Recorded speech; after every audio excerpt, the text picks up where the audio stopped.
But it is very much see target, focus target, kill target, get map control. And if you're even a little bit indecisive how you set up on objectives, D plus Kia, I'm looking at you, just a little indecisive, like this comp just picks a target, presses R, charms it, Lucian goes in, equalizer gets dropped, fight's over. So, I mean, this is like, I feel like how we should have expected a draft like this to look for DNF into D+. I would agree. I do think that there are so many clones, and that is going to make getting a culling to work really, really difficult. Not to mention just like target selection in a team fight, there's going to be 7 D+ units just hanging out on the Rift. It'll be very frustrating to deal with. Everything's on the line here for the DN Freaks. D+ Kia feels like another day at work, but they're going to have to really knuckle down this time. They see when they play against the weaker teams, and the way I look at these two drafts is like I only really look at D+ and go, it's a test, right? This D+ draft. That is a big minion wave, and there is no jungler to even see in sight. Lucid has just gone back to base. Let's see whether Shiu can actually survive this. Has already got the exhaust down, and Pyoshik not going to be able to tank this for much longer. Dudu does connect the harpoon, and they're going to go for round 2. Shiu desperately trying to drink as much potion as possible. Fantastic flash, but still the answering double kill sort of is going to come in for Shiu. Actually finds a pretty nice one there. Shiu does hold on to the ulti. Same to be said for Dudu, as we have the needlework coming out and almost actually killing him here, as Dudu says, well, you deserve an ult back. And Shiu says, all right, as the wave is going to dissipate. Oh man, Snip really starting to hurt. There's the exhaust down onto Dudu as he gets the flash out. This is a win for Shiu because he doesn't have TP. Yep. D+ do have full grub control right now. Yeah, Lucid going to come on over and grab the first one. It looks like DNF might be able to get the next 2. I mean, Showmaker has Weaver's Wall. It's something they need to consider. They need to act fast if they're going to take it back, and they do. Yeah, they and also DK, they're like, we take 1, and that is all we really need. Yeah, I kind of like this trade a lot here for D+. And with turret blades, 4 people, his tower takes a long time to go down. And also, Shiu has TP, and they're going to win the race. Yeah, so it is just straight up a race. It's not a base race, it's just a turret race. And even though grub advantage is going to be there for DNF, it will still be this outer turret falling on the bottom side, going over to DK. D+ try to both clear that wave and fight here. I think it might be a mistake. Teleport coming in. There is the Pop Blossom. It does connect as Lucid gets the Cyclone over Berserker and does manage to knock up Bulldog there as well. Lucid finally does go down, and some needlework is flying all over the place. Pyoshik is just going to be able to complete the heist though, takes down the Drake, and it's Hex Tech this game as well. Boy, the high roll is there. It's not Double Dragon for D+ though, and yeah, that was a really risky exchange to say the least there on the side of D+. This is going to be really tricky unless D+ can find a shove angle. Shiu can teleport in, so that could be a big deal. Warrior Trickster does come through from Lucid. That keeps his health bar high, but they're not going to be taking this Rift Herald away. Surprising to see a play here topside right before Dragon, but they're going to look for it. Yep, Pyoshik does go in. The exhaust down onto Dudu one more time. Let's see whether this needlework is going to help him out. The equalizer is placed down, and Shiu is destroyed. There is feats of warfare and feats of strength over to the DN Freaks. Going to start this one up. Pyoshik on a flank angle. Looking to make his way in. Rift Herald is going to be parked into the turret here. And now DK getting closed in on by the DN Freaks. Can they coordinate? Can they find the team fight that they're looking for? As Pyoshik, the heist is glorious! Just presses Smite and takes the second Drake for the DN Freaks. Like, this is our Drake. We got this at least, and the Pyoshik's like 52, by the way, I pressed that. Yep. And also is just able to Vault Breaker out. Like, the cost associated with that top player gone, and they just get the gold from it as well. As oh no, he walks back into the seismic shove, put the door in the wrong direction! Oh no, he went the wrong direction in the quantum realm. Take the gold they got from that, put their quantum bank account. He was in a bit of trouble. He missed so many of the needleworks as Amy comes over and is able to at least answer and gives at least an extra bit of assist gold. So there's that. Lucid is just going to dive on top of him. He does put the door down in the right direction this time, but Berserker, he could be in trouble. The double flashes come in. Beryl reads him like a book, and down goes the Lucian. Aiming just got to kill top, and he's Sivir, and he pushes the wave in. Maybe this is what KT were looking to do, is all right, there's the engage from Pyoshik. He does push Aiming back, but he has a flash. And so he does get himself to relative safety, the exhaust not worrying him too much. It may not be enough to save Quantum, as Lucid is looking to kill a Rumble in the jungle. Beryl almost just melts, but he lives his life. You know, Infinity Edge, and then just do so much damage in this next fight as Berserker looks for Beryl, who is just dead, guys. But now the fight is going to break out in earnest. The Cyclone's coming in, down goes Berserker, and that is not a fair trade for the DN Freaks. Yeah, they don't have a lot of control anymore. Oh, Shoot does. I thought he saw that. He did definitely see that. I think maybe he likes the fight, but he probably doesn't actually.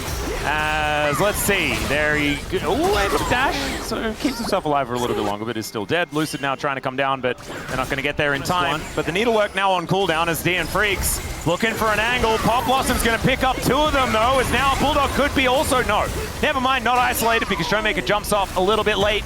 Wanted that gold very badly, but now I've seen this one before. Yeah, I know. Gio, I think he knows as well again. I know this movie. We have seen this one as, all right, well, he's out. Yeah, here from Beryl. He could smell it. He's ex-jungler. Not going to be catching him out. But Pop Blossom going to find three here as Beryl also connects a fantastic snare. Oh my goodness, they killed him that one time, but then they all just fall. Pureshit caught by the seismic shove. They will take down Lucid, but Showmaker taking matters into his own hands, getting a bunch of flashes, but now sets up the wall and finds the Rumble. Nothing Bulldog can do. The flash forward from aiming and the cleanup from DK is swift and decisive. That's the kind of play D+ fans have been waiting so long for. The clutch, the turnaround. It is not quite a dragon. I thought they got the dragon actually, but they did have not. Lucid is still able to get over here. It's going to be a 50-50, and never mind, it's actually not because they couldn't get into the pit. Lucid is going to have an exhausted clone as Shiu gets in amongst 5 people and is dead. Moments like this, look at where Showmaker is. Look at where aiming is, dude. Yeah, like he's in the base. Yeah, like Showmaker also doesn't have Weaver's Wall, so why are we fighting here? What are we doing? This is why, when I looked at the comp for DNF, I'm like, if you just make a silly, I mean, they want to engage. Win another flip. They want to engage, I think, because they're scared of the scaling Sivir, but I don't know if this is the angle. Well, there's a Pop Blossom. It's going to connect onto 2, but it's the 2 tanky ones, and there's the cease and desist from Goshik. But oh my god, he gets shredded in an instant as the Cyclone is doing so much work from Lucid. Down goes Berserker. It's exactly the target they're looking for, and aiming will be able to chase down Dudu. Lucid is dead once again. He's kind of been doing that a fair bit, and now aiming with the passive is easily able to run the Rumble down. Speaking of running people down, there's some revenge here for Shiu towards the top side. And TK, maybe it's not about waiting for a dragon to come up. Maybe it's about a little bit more than that as, oh god, the ring around the Rosie is going to come on through. As Shiu, he will be able to at least follow Pureshit over this wall. There's the dash in, Weaver's Wall just to stop all the funny business from happening, all the way to join in with the funny business. This is actually significant that Pureshit buys this time, because... Yeah, he might actually just be able to get out. They saved this bottom inhibitor because of it. Yeah, well, that's a great sidestep there from aiming. As did, of course, still have the GA, but that was just like so weird and comical. Yeah, Lucid is being engaged on. He is a Wukong. That is a fantastic charm to come on through there as Beryl finds himself a Pop Blossom. Aiming's amongst it, but I don't know whether he really wants to be. The spell shield's decent. And Lucid is going to find himself on the floor. Tanking this Baron has looked like a bit of a difficulty as now Pureshit gets on top of Beryl. He wants to get back. Okay, they are just going to back away. As Bulldog, that teleport was insanity! But he does manage to get the kill onto Beryl. A little bit of a mistime there on the seismic shove, but I don't know, man. That was like the queen was just taken by a pawn is what it looked like to me. That was so indecisive. They have some information as this is going down very low. Pureshit is just going to get thrown out, but he manages to get the ulti off. He's inside the pit. Can they kill him in time? No, they can't! Once again, the Thief is going to be able to do it. The flash away from aiming, though, and these shurikens hurt so much! It's almost an ace. There is at least a Baron or 2 left alive. Yeah, Berserker and Dudu, they've got one. Okay, Dudu's is short-lived. He does do some sidestepping, but it's not quite enough. Look at the tankiness of this Showmaker right here. I mean, like, it's funny that the Berserker's the one who has the Baron bombs. Pureshit's just going to face check. Okay, Weaver's Wall is going to mean that he can't get out, and he's just dead. Pureshit giveth, Pureshit taketh away. Pureshit, like, if you look back at it, I don't know if we will. Look at all the vision that's still there, by the way. It's just didn't have a way to use it. get himself to safety as Pyoshik, once again, just going to walk in and press R. Pop Blossom is going to be the answer, though, as Pyoshik is dead once again. This time he takes Quantum with him, and Bulldog has to ult to get himself out of the wall. It was beautifully placed there by Showmaker, and now Berserker, he needs to throw the culling out in every direction. He needs to transform into Samira, as there is the shove to collect him as he's coming back up again. That Guardian Angel just not really doing anything. And the DN Freaks, man, they made this competitive for so long. As she turns up, goes golden, can we go dashes away. Can we go 8? Well, actually, I think that Shiu might actually finally find himself an angle, and there it is. Gets the solo kill onto Bulldog as the game is well and truly over. Showmaker just, surprise Teemo. No surprise here at all, I don't think, here for DK at the end, but they had to work for it here in this game. And man, if you're a Pyoshik fan, you would have, that must have been a difficult one to watch. They failed at, luckily for them, not the most critical moments several times, but they had such a lead from the early game that Shiu nearly dying 8 times there wasn't enough to turn the tides. Barrel getting caught was used as a boon for them. Showmaker following up that big play in mid, that turn on the outer turret in mid, I think was really one of the big decisive moments for D+. Janna for Barrel? That's actually so It's actually so sick though. in this comp. Look at so much value, the knockups. Like, the amount of disengage is insane, man. Look at this swap as well. Shiu playing the Aurora top into the Ambessa, and then they get the Jace mid. This feels way better to me than the other way around, where Shiu has to play this Jace. I called this at the beginning of the draft. It was just kind of beautifully orchestrated here by DK. This Janna option from Barrel will give them disengage for years. Like, if you remember back to Janna metas of the past, it'd be like Janna Gragas versus like any amount of engage that you could ever want, and no one can ever get to your backline ever. Unfortunately, there isn't a massive amount of range for DK to play around, but still, I could see this being an absolutely monstrous addition to this comp. This is very, very cool. It's also Toboggan Corki as well, which I think is a great throwback. Let's get on the Rift game too. So I can respect it. Aiming also with one of the oldest skins ever, celebrating like the 2012 Winter Olympics or something. I don't remember exactly which year. Oh, still a potential opportunity. Does get the information, but there are the dashes from Dudu. Gets on top of Shiu. Can he actually get himself out of the way of this one? What? So not end of the world. Well, now they can swap the lanes to where they wanted them to be. Low cost to just drop that and guarantee the lead. Public Execution is going to connect onto Showmaker, who tries to boop Dudu back, but the turret is not going to be there in time. My God, this Ambessa is so strong right now. Pretty aggressive one. There is no flash available as DK are going to get charmed up momentarily. There's a heroic entrance. Lucid is the one that gets knocked up with that one, as he does use the subjugate finally, flashes away, will be able to get that health bar back, but Berserker follows him, and he's able to lock down that kill. Decent tornado there, but Barrel, I don't think he's getting out of this one, as Between Worlds goes Shiu, but doesn't really find very much value for it. The flash, the desperation, but they do manage to get the kill onto their Zyres. Over the wall they go. Dudu now diving back in, and the solo kill in the bottom lane is so nice, but now aiming is just auto-attacking them down, and he picks up a triple DNF! Guys, it was fine. Yeah, it was okay. When they saw the double time, they were going to stay, and oh boy. He's just dead. Well, he does try to get out, but he's not going to work. And that is just Pyoshik finding the right lands at the right time. A big swing from what we saw there at the end of last game. Gets the last hit. Oh, right? And there it is again. Oh man, look at that player cam. You saw that, right? Yeah, that was also first pick. There it is again. Getting the work done. Yeah, Showmaker's like, it was not very good, everyone. You know, if you read that in the book, and then Showmaker slumped down in his chair. Doesn't fully do it justice because he's got that Showmaker grin, but when you see that Showmaker grin, if you're a D+ fan, you know it's not a good thing. As we're going to have a look. Oh, did Barrel actually just... okay, fair enough. Just takes a grub. I like that replay more than this one, because this was just Showmaker getting ulted and obliterated. Just walked around the left side of his mini barrier. Yep. This is just a dragon, looks like here. I don't know if they can fight this. Bulldog is unseen. Yeah, there's the Justice Punch onto Shiu. Still going to get taunted up. Does eat some honey fruit as out goes Pyoshik, and Lucid says, all right, well, think I might be the one taking this dragon. DNF is still having to deal with aiming just being the most annoying little toboggan rider ever. Look at this damage. With the Trinity Force, Berserker is not going to be fighting this, but it is enough to get DK off this dragon, and Bulldog picks up the aggro once again. This is really greedy here for DNF. They need to be decisive, and they are certainly not. Yeah, that is an exhaust down onto Quantum. The dragon is going to be secured this time as Lucid. Okay, that's what he did. He went into the practice stall and he just practiced smites. Yeah, I think gets like an extra buff in his playstyle where he just goes real crazy. He is in a really nice spot in this game and just can continue to try to leverage those advantages. Oh god, okay. Shock Blast is going to push Berserker out of this lane as in goes Pyoshik, but he immediately gets knocked up. The Janna is being so frustrating as there is Quantum making his way in, but the tower does go down.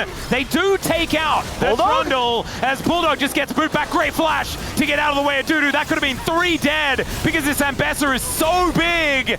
The hammer does come down once again. Great knock-up from Beryl. But DK, you do not want to fight this Ambassador unless you're absolutely sure about it. Dudu is still a huge problem, as Berserker just going to get smashed here by Lucid. Taken down to 50% health, does have to use the flash. And so no Feather Storm, no flash, no ghost, as we look towards this Rift Herald, which is coming up very, very soon. Quantum now the target here. May have to flash. There is no one to battle dance to either, as the Zephyr does come through there from Beryl. Does literally nothing at all. They don't have great engage here, to be honest. Like D+, they're going to have to try to close the gap here. Their Aurora is so far away. They're looking to walk their way in. Bulldog is just checking these flanks. Dudu's angle is really good. Flag and Drag doesn't get the knock up there onto Lucid, as that pillar position is pretty good. And now we're going to look for the 50-50. It's stolen there by Lucid. The boot back is fantastic, as we can see, but Lucid is in amongst it. He does have the subjugate, though, and it keeps him alive for so incredibly long. As Showmaker even surviving in that backline after distracting them for so long. These knockups from the Janna are the most frustrating thing in the universe. Oh my goodness, it's monsoon season here for DK, and they love it. It's all a bait.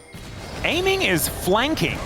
Okay, let's see whether Bulldog is going to die here, as aiming is flashing after him. He's a madman! There's the rocket, and he just kills him! All right, now DNF need to get something on the cross map here, otherwise it's just a massive free one, because remember, Shio, like I said, he has TP, so he's going to TP to the top side here and can slowly push this top wave out and deny any sort of Herald fight here for DNF. And DNF get nothing on the exchange. I mean, sure, they get a flash out of Shio, I suppose. All right, Pyoshik, can you do it again? Is it worth even trying to do it again? I don't think so.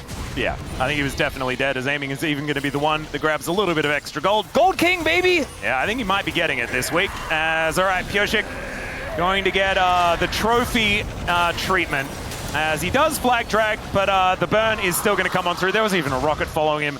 They're going to try to collapse on him, but he knows. Yeah, Grand Entrance. Ooh, that Shock Blast could have really made things impossible. As Pyoshik, where are you going? Well, to the Death Chamber, Wolf. That's where he's going. Like, Bulldog is going to get a big old taunt. Down goes Showmaker. So it's a 1-for-1 trade in the end, but the smite is still here for DK. You can go back in on but this. Also, like, engage on he's got Monsoon. So, like, there's no way for them to really do anything, even if Dudu is able to find an angle. Oh, wait, maybe now, because they are nowhere near him. There is a public execution. Aiming just gets the Eye of the Storm. And the knock-up is not going to connect. He does get slowed down by the Zephyr, and the Phosphorus Bomb doesn't connect. But man, like, it just feels like DK are just stronger.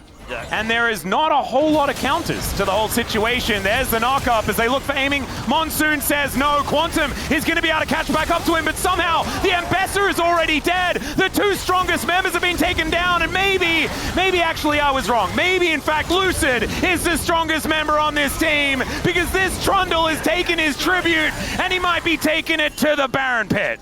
You got aiming this time. You got him this time. Unfortunately for aiming's KDA, it's got a 1 in the middle as Pyoshik. Okay. He does not have flash, but maybe he could get a cone. Maybe he gets another flag in there.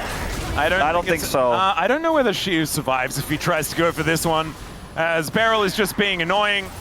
He's like, "Hey Pyoshik, how you doing? How's your world's medal doing from 2022? How you feeling, buddy?" And Pyoshik is just going to leave. Baron is going to be secured. All right, maybe they get Showmaker, question mark? Yeah, there we go. He has no flash? Probably not going to get POM, not for this one, although Pyoshik almost just dead. as they'll trade Showmaker for an inhibitor in the mid lane. Him 5 times will fix this, and they're going to need a little bit more than that, as here comes a TP. All right, public execution onto the Trundle. Let's see whether they can actually kill him, as Between Worlds goes out the Monsoon to try and keep him alive. The taunt does come on through, as Shiu will be the first one to fall. The flash out from Lucid, the triple knock-up from these tornadoes as a teleport to come in from a respawning Showmaker will push back the DN Freaks. There are 5 members. Berserker is pretty high health, but the shock blasts are now raining down. The knock-up almost not going to really work out, though, as the Justice Punch is going to work. They have to be so careful. If anyone dies here, D+ might be able to end. They do get away. Yeah. He has deaths. It is a worrying sign. It's okay. There is it's a nice little trophy there, Lucid. Ultimately, not really anything going to come of it. It's all Between Worlds from Shiu. He's making up for that horrible early game as he bounces around the circle, finds a gorgeous angle in the end. A double kill for aiming will be the result. And now he slows down Berserker. Showmaker chasing after him like Jaws, lurking in the ocean. He wants to kill Quantum because he knew the rest of his team was coming. And there it goes. It's a double off the back of it for aiming. And I've seen this movie before. Lucid, you can't get over that wall. You don't have flash. Yeah, this time, though, the base is still going to die. Wait. Oh, no, we're doing it again. Do you remember this game? Oh, yeah. The Nidalee versus Udyr situation? Yeah. Well, we're going to deny it this time because the next is going to go down as DK at 2-0 over DNF. The first game, it was a close back and forth. This one, we had the CD skipping a little bit. Finally, we bought an iPod. The tempo vibes were sorted out, and DK, all teeny pinged up, looking. Did you know my Janna can play? As we're aiming for the top. Is that your POM comment? Was incredibly strong this series, and I mean, Beryl was the biggest turnaround. I agree. This wasn't what Berserker deserved, though, as aiming picked up those 3 kills and really ran with them in this particular game. And you can, I can imagine the comms after that initial play where it was actually a positive gold swing for DNF. But it was a triple kill for aiming. They were obviously so confident that this guy could get it done. What is that? 21-1-16. Yeah. It's not a bad KDA. That's pretty good. That's close to 40. Thank you very much, guys. This is Dear for the POM interview translation, joined by Aiming Ping on the side of D+ Kia. You qualified for the play-ins. How do you feel? First of all, yeah, qualifying for the play-ins feels great. And I think I'm even happier that we're able to win today. Before talking about the game, we have to talk about your jersey. It's just so adorable. How do you like it? Yeah, when I first got it, the color is so cute and it's really pretty, and I just really wanted to keep it for myself. Give us a little spin. It says Aiming Ping, my nickname in the bag. I'm a little embarrassed about that, but I'm still really happy. Aiming, so which Heartspring jersey do you think is the cutest? I think the pink and the blue character patch goes really well today. And I feel like it just stands out and it just shines through. So I feel like that's what really made me shine in game today. Surprisingly, this is actually your first POM this year. So were you upset at all for not getting any until now? I used to get a lot a long time ago, so it's okay. I mean, I feel like they used to give me POM all the time, but yeah, lately I haven't been getting any. But I know that my teammates actually deserve it. They've been doing really well. And you had some explosive gameplay with Sivir and Corki. So what are your thoughts on your performance today? Personally, there are a lot left to be desired. So I would say maybe about 8 out of 10. And actually, in game 1, after the Dragon and Baron steal, your enemy seemed to rise up. So what did they give you trouble with? I feel like every objective in game 1, we were actually pushed out and zoned away. So I think in game 2, we really tried to not get zoned out and really focus on getting those objectives secured. And yeah, afterwards, the feedback screen showed CV Max passionately leading a discussion. So what was that feedback? Yeah, CV Ping, honestly, he's such a passionate person. And I feel like that's just so admirable. I feel like it actually does influence a lot of people around him in a positive way. So I think we're actually following his footsteps in a good way. In game 2, with Beryl locking her in, we got to see Janna for the first time after 1,292 days in the LCK. Actually, Beryl is really good at playing sharp champions, and he was actually really confident in this pick. Janna is really good with how her shields are so strong and just disrupting the enemy's front line, and just their setup is actually really a big strength and pro when it comes to having Janna in your team.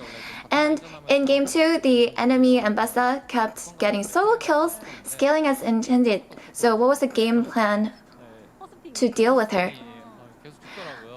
Actually, yeah, in the bot lane, we're having a really good time. We were like, oh, it's going so smoothly. And then all of a sudden, I know Showmaker, Showmaping, he was actually getting picked off by the Mbessa. But honestly, we just had to keep our head in the game and just play it out.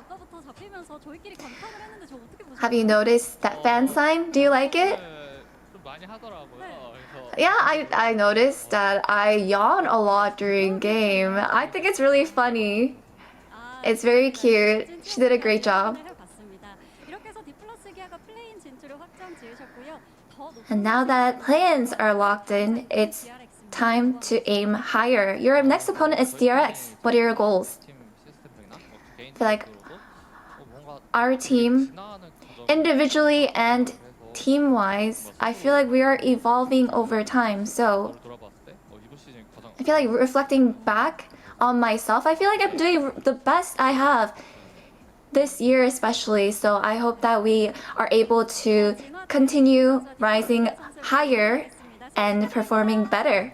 And that's the end of the interview with Aiming Ping, and back to the space. Thank you.